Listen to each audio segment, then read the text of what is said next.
Vamos em frente. Então, falamos do Diniz, falamos do Hernan Crespo, vamos falar sobre o planejamento financeiro do São Paulo comprometido, que eu já tinha comentado. As pessoas me pediram assim, Zanqueto, me explica melhor o negócio do planejamento financeiro que você disse que estava comprometido para 2025 com a lesão do Pablo Maia. Por que está comprometido? Porque o Pablo Maia era o jogador, era o foco, era a bola da vez para ser vendido. Tanto que o empresário dele, o Júnior Pedroso, falou isso numa entrevista até para o André Hernan recentemente, que o Pablo Maia já tinha até proposta para a janela de verão no Brasil, inverno na Europa, para ele sair, mas a proposta não era tão alta. O São Paulo deu azar, do Pablo Maia tá voltando a se recuperar, estava numa ascensão de novo, estava voltando a pegar condicionamento físico, se lesionou de novo e agora só volta para o segundo semestre. Ou seja, é óbvio e evidente que se o São Paulo contava com a venda dele, tinha ele no planejamento financeiro, uma venda do Pablo Maia, sei lá de quanto, de 100 milhões de reais, quanto é que ia ser vendido, 100 milhões ou mais, ou um pouco menos, não sei exatamente. Estou falando porque eu não sei mesmo. Mas imagina que estava lá 100 milhões de reais previsto com venda do Pablo Maia. Já não vai ter? Da onde vão surgir esses 100 milhões que o São Paulo precisa para equalizar a conta? Lembrando que o São Paulo é obrigado a apresentar superávit em 2025. Ah, Zanqueta, como assim é obrigado? Não era obrigado todo ano? Não. Esse ano, pelo FIDIC, é obrigado a cumprir as metas financeiras. Não à toa saíram 22 jogadores da Folha e o São Paulo fez só 4 contratações e não gastou nada. O investimento que o São Paulo fez foi só em salário e pagamento de luva diluído ao longo do tempo para os caras. Então, a mesma coisa que o São Paulo estava tentando com o Thiago Mendes, que o São Paulo falou assim, mas e o Thiago Mendes? O São Paulo não ia estourar a conta fazendo isso? O São Paulo, no planejamento do Thiago Mendes, ia pagar para o Thiago Mendes um valor X de salário e ia diluir as luvas mensalmente com valores baixos. No ano que vem, o São Paulo teria marcos de pagamento maiores, já com fluxo melhor, esperamos. Aí ele pagaria o Thiago Mendes no ano que vem. É como se o São Paulo estivesse comprando, fazendo uma compra a prazo, em que você vai aumentando os seus pagamentos ao longo do tempo. Você começa com um valor gradual e depois vai aumentando paulatinamente quando você tem mais fluxo na conta que você fez. Então, era o planejamento que o São Paulo tinha para o Thiago Mendes e também tinha esse planejamento da venda do Pablo Maia. Zanqueta, e aí? Sem vender o Pablo Maia, como é que resolve essa bucha? Já falei para vocês, temos algumas opções. Temos a opção do Bobadilha ser vendido, que precisa chegar uma proposta oficial.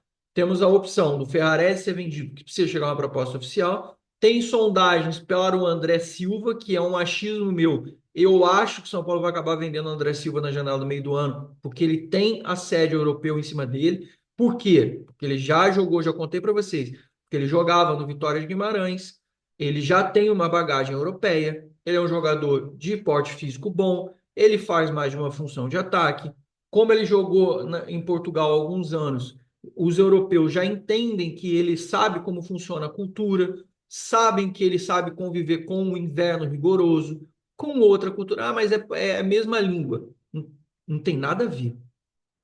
Tem nada a ver. Como eu falei para vocês, estava comentando meu filho. Meu filho saiu de Cotia, que tinha lá o seu jeito de trabalhar, o seu clima, metodologia de categoria de base brasileira, e já tinha vindo de outros clubes também.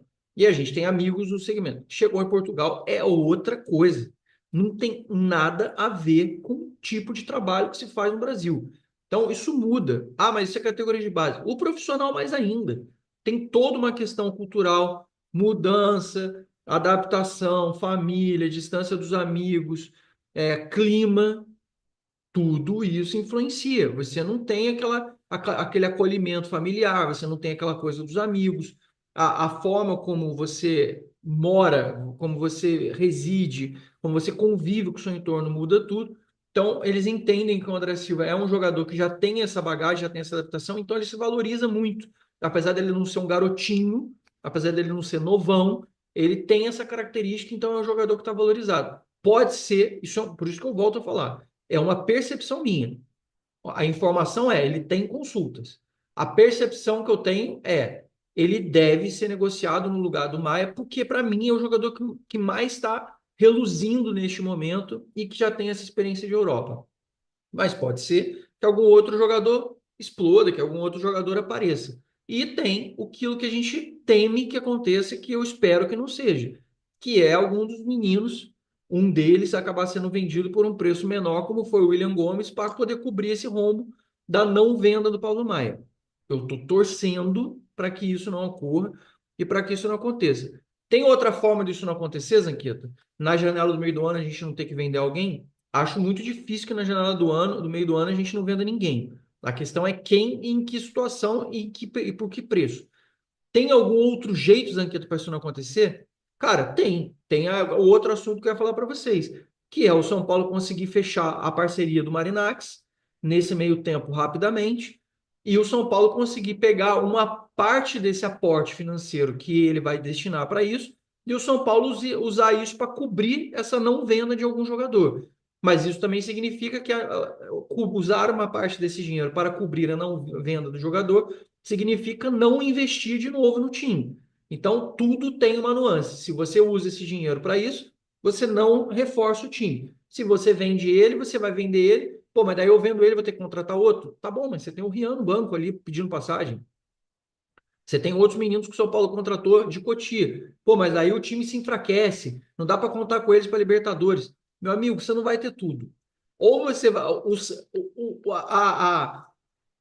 Você já tá ali fudido. Essa que é a grande verdade. Não tem outra palavra. Desculpa, mas não tem outra palavra para falar. Você já tá fudido. Você vai sangrar de algum jeito. Ou você vai vender alguém do time, ou você, como ia vender do Pablo Maia, que o Pablo Maia foi fatalidade, mas você ia perder o Pablo Maia.